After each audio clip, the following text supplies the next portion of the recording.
2012 Olympic champion Anthony Joshua.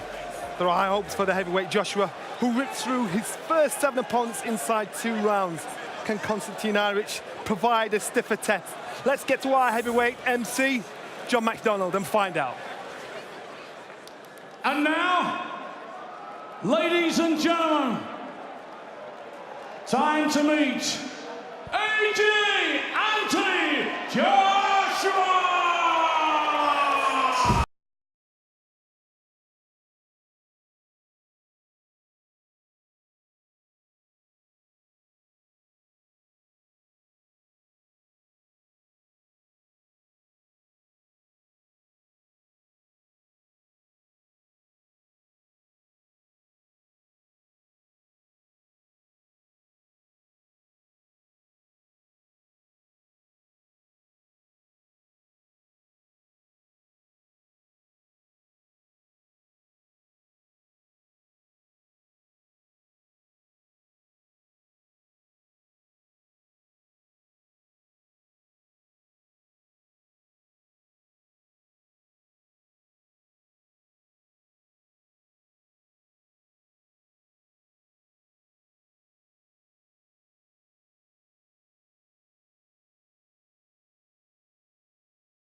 Ladies and gentlemen, we are in the heavyweight division. 8 rounds of boxing, and introducing to you firstly, fighting out of the red corner, wearing the black trunks trimmed with white, weighing in at 16 stone, 1 pound 5 ounce, 32 fight record, 21 wins, 17 inside the scheduled distance, 90 feet and 2 draws. Originally from Astana, Kazakhstan, now fighting out of Germany. Please welcome Konstantin Airich. And across the ring, fighting out of the blue corner, wearing the white trunks trimmed with black and gold, with a perfect professional record of 7 contests, 7 wins, all inside the scheduled distance. He comes to the ring as the 2-time ABA champion. And ladies and gentlemen, the winner of the Olympic Super Heavyweight Gold Medal of the 2012 Olympics. Ladies and gentlemen, it is the undefeated Anthony Joshua!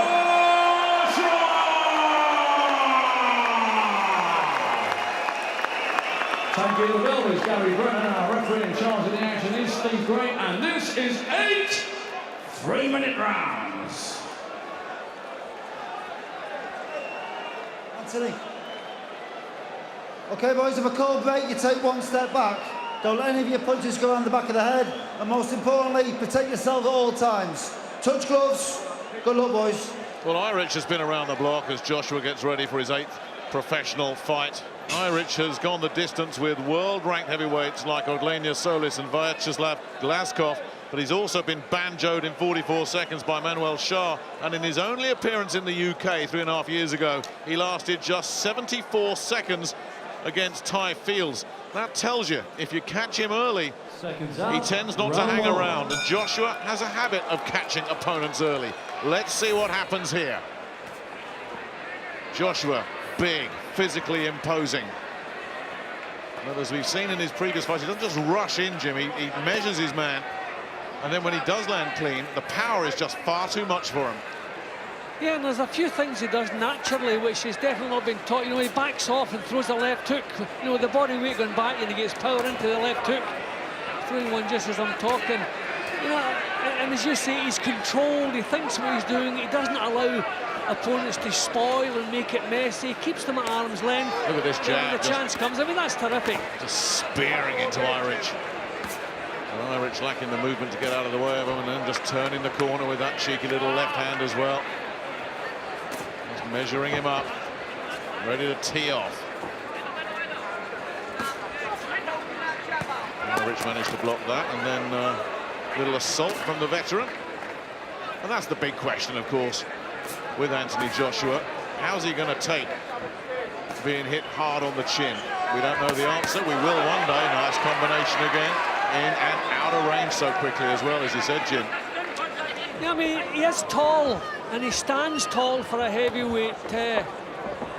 So you wonder, will that be a problem? But having said that, his foot movement's good. You know, he doesn't pull his head back from a touch. See that, just a little half step back as Airich tried to come forward. So they're certainly doing a good job with him in the gym. The tough thing for heavyweights is sparring. You know, when you're dealing with the lighter weights, you can move them up in with heavier guys, getting quality sparring. I think they've managed some of that recently. Yes, just with a bit. Joshua. Yes, in case you didn't know, he's been out with Vladimir Klitschko. Doesn't get any better than that. Again, spearing, hurtful, straight left jabs. Airich looking to land the right hand of his own. I think the heads just came together then, acknowledged. Well, you can see Airich very careful, just watching how he goes in. One mistake and it's all over with this fella. I mean, what we do need to see is someone who can take him a few rounds. Will Airich be able to do that? I'm not so sure. Nice body shot in there from Airich. They're just letting the punches go. Another good body shot from Airich. Yeah, it's that's what does it. It's that 1-2, that right cross that comes in. That hurts opponents.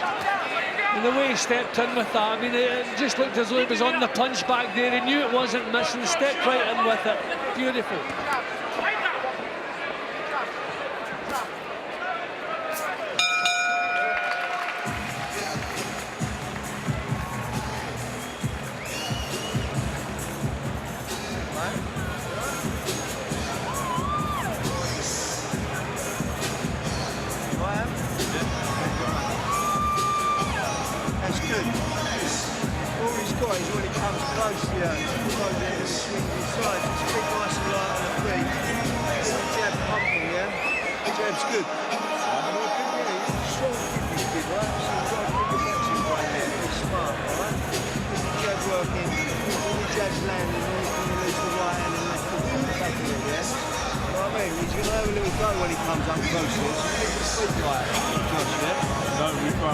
Tony Sims with the fine-tuning.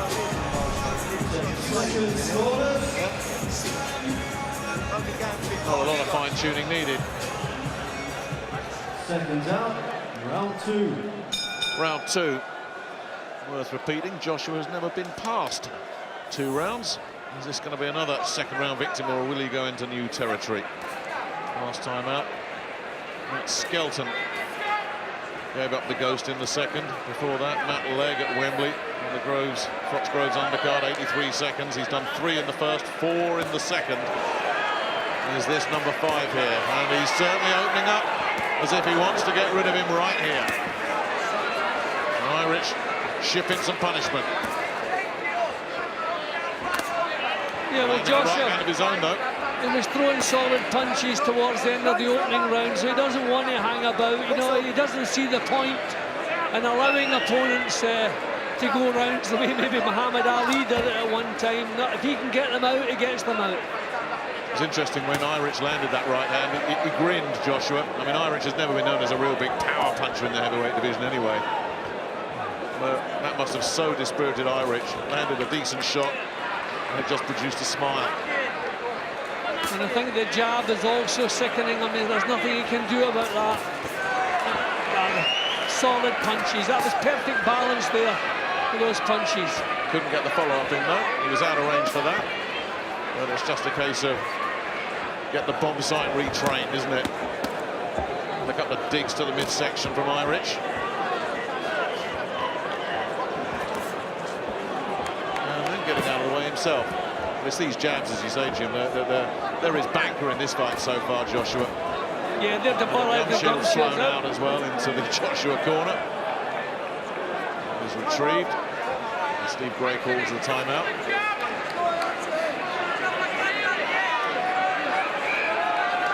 So a breather for Airich. It was interesting hearing what Joshua had to say about the training camp. He was out there with Klitschko. He said he just learned so much how to be a champion, how to operate at the highest level. And he is a sponge. People who work with him say he really is a sponge. He just soaks it all up, all that knowledge, all that experience, takes it all on board.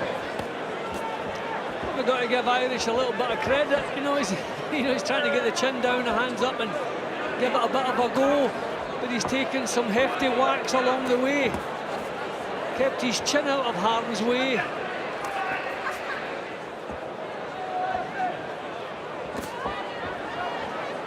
Joshua just doing pretty much as he pleases now.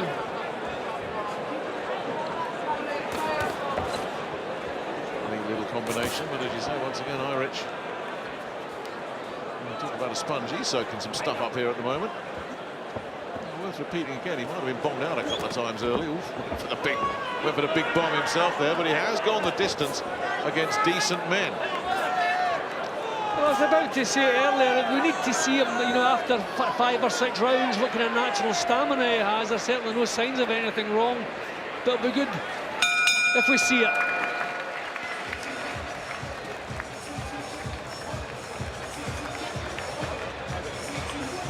Yeah. It's good though, because it's giving you a bit of experience now, going past the current round. All the kid's got, right, he's just trying to, when you throw a jab, he's just trying to swing a big right hand across. That's going to catch him. So just look, if you can catch that on the glove and come back with your counter uppercut with that, do you know what I mean? The move's taking him out of distance anyway, but just start warming into your jab, right hand and left hook now, and then drop to the body after. Jab, right hand, left hook, bang, drop that body shot afterwards, yeah? Right? Yeah? That's what he's got, right hand on the top. Well, Joshua, as usual, not in any hurry. What he's doing is working well. Keep doing it. Sooner or later, you'll catch him cleanly on the chin, and this one will be over. Taking nothing, getting good punches home, putting combinations together, putting on a show. So for the first time as a professional, Anthony Joshua. Here's the bell for the start of round 3. We don't usually bother looking at how long a Joshua fight is scheduled for, but for anyone who's interested, this one is down for 8.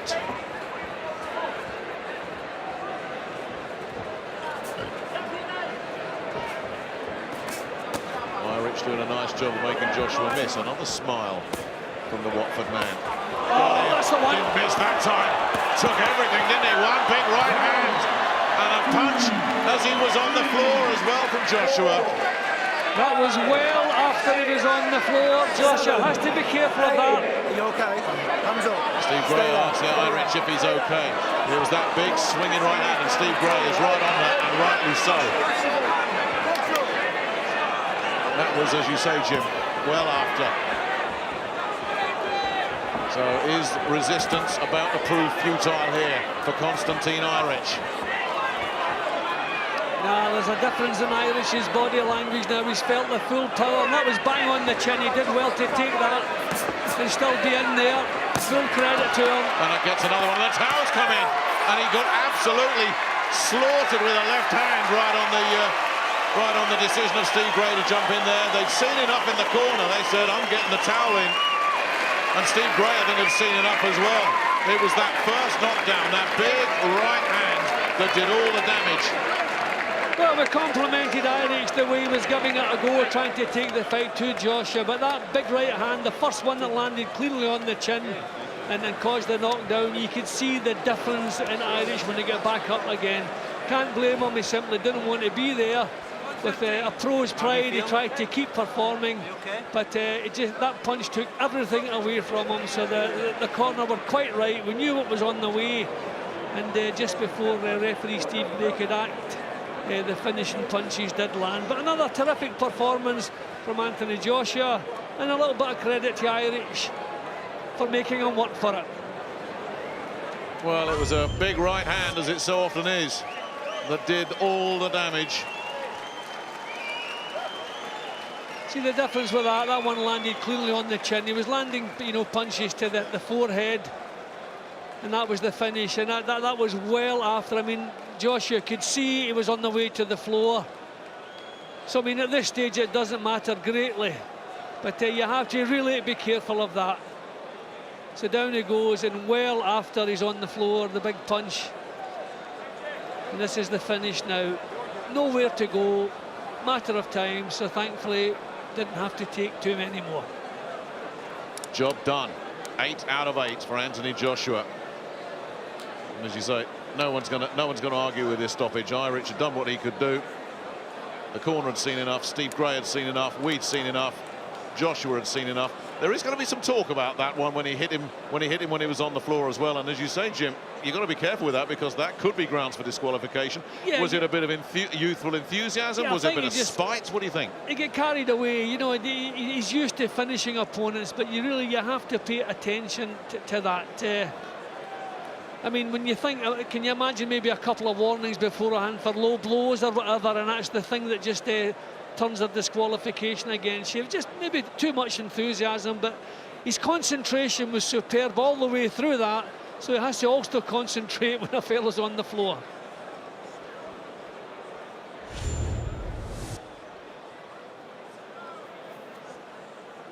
Ladies and gentlemen, timekeeper Gary Grennan has recorded a time of 1 minute and 16 seconds off the third round.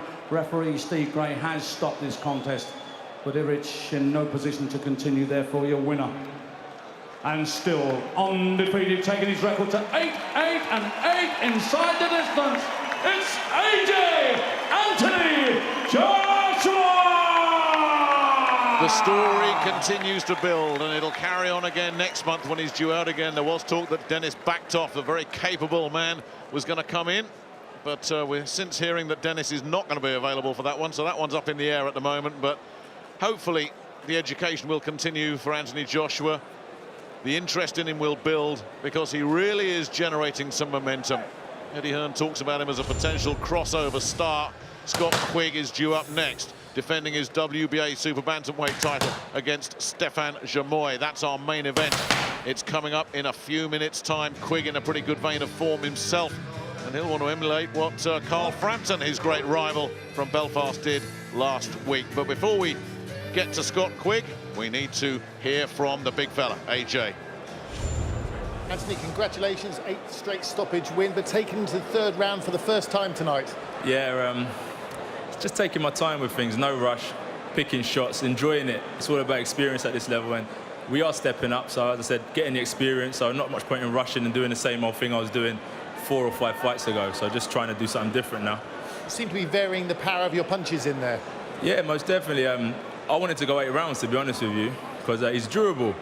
Some shots that I hit him with, some opponents that I've boxed, no disrespect, but I'm sure they would have gone out in the second. But he stood up, took some good shots, but it's only a matter of time in boxing if you keep getting caught with big shots, and that's what I was doing, is changing the angle, changing the power of my shots, and I caught him with a peach of a punch, and I got the stoppage. You did hit him while he was down, though. That's very unlike you. Did I? I didn't think I hit him while he was down. You did when you see the tape. You move onwards and almost upwards now. Tell us about the sparring with Vladimir Klitschko. How was that good for you in your learning process? Oh, the champ's in a league of his own. It just shows that there's a lot of work to be put in. You know, I'm trying to progress at a good pace, but at the same time, I know there's a big gap to fill, and there's a lot of hard work to be done. But we're on to October the 11th now.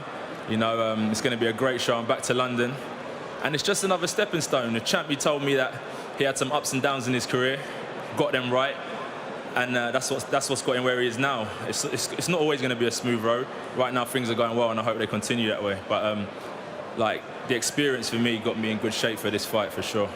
Let's bring in promoter Eddie Hearn. Dennis Baktov was the build opponent. Is that going ahead? Because there were some rumours he'd pulled out. Yeah, he's back on. He may change his mind after that, but people got to understand, if you do your analysis, which I'm sure your Sky team will, if you look at the progression of some of the great heavyweights over time, his progression is much, much faster against much stronger opposition. He's just doing it so easily. He could have done that in the first round, but it's about getting the rounds in. And on October the 11th at the O2 is his first title fight against Dennis Baktov. So it's a big night and a perfect progression fight for him. But he's dispatching these people with ease every time we step him up. So you could see him making bigger steps than anticipated over the next 6 to 12 months. We look forward to that. Well done.